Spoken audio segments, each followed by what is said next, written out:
Good morning everybody. Good morning. Nandito muli ako sa kitchen ko. Mas maganda kasi upuan itong kitchen ko kasi dito ay mataas yung kitchen bins. Anyhow, humihingi ako ng tawad. Nasinsiring patawad. Nakapajamas pa ako. Pasensya na kayo. Sa mga tao na na-damage yung inanuhan sila ng mga bagyo, na humingi ng tulong kahit lang naman ay pampabigas. Pasensya na kayo dahil hindi ko kayo, ibig ko sabihin, hindi ko kayo mabigyan lahat.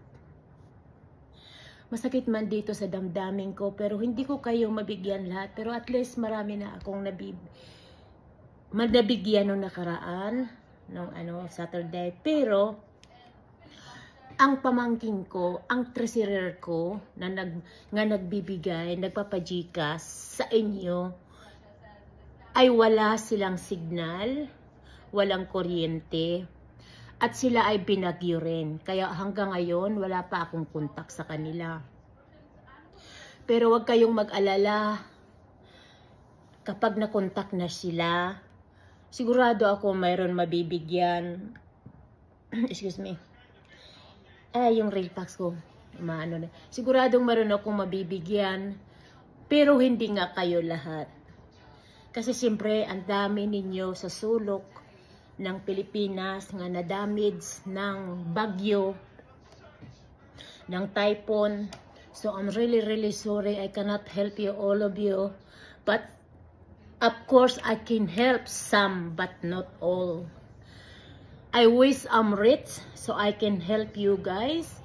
Every one of you will asking me for help. I wish I can do it, but I'm human being. I'm just a person na isang nagtatrabaho lang ng cleaner. Sana maunawaan ninyo ako. Pero yung mabibigyan ko, wala akong pinipili kung sino lang yung mabibigyan ko. Pero wag kayong mag-alala kasi hindi lang naman itong week na to ang pamimigay ko. Palagi ako namimigay.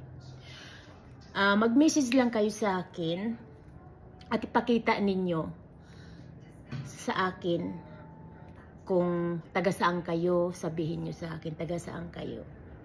At katulad ng sabi ko, hindi ko lahat mabibigyan, pero mayroon ako mabibigyan. Alam niyo kung bakit hindi ko lahat kayo mabibigyan? Kasi siyempre mauubusan din ako ng pera. Kasi hindi naman ako mayaman. Ay isa lang naman din ako dito na cleaner sa Australia, na sarili ko nga yung business.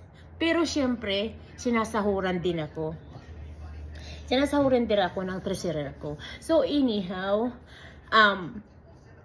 katulad ng sabi ko, I'm sorry sa nangyari sa inyo dyan.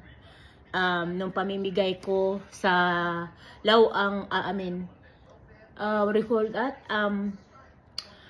Doon sa kapatid ko na namigay ako doon nung Saturday. Saan ba yung lugar na yun? Nakalimutan ko. Doon yun sa Northern Samar. Lawaan! Nakalimutan ko. Sa Lawaan.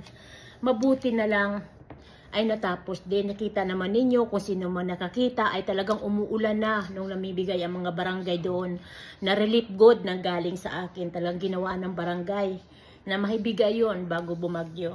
So pasalamat ako at halos lahat ng mga bahay, bawat isang bahay na katayo doon ay nabigyan ko talaga, kaya pasalamat ako. Sa iba naman dyan na nanaanuhan ng mga bagyo at yes, magbibigay ako.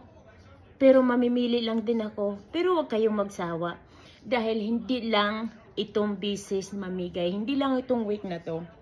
At sana magkaroon na ang kapatid ko doon sa probinsya ng ilaw at saka signal. Kasi kahit nga load, hindi sila makabili dahil hindi sila makaalis ng bahay. So patawad sa inyo. Pero antay-antay lang sa mga taong mabibigyan ko. Thank you.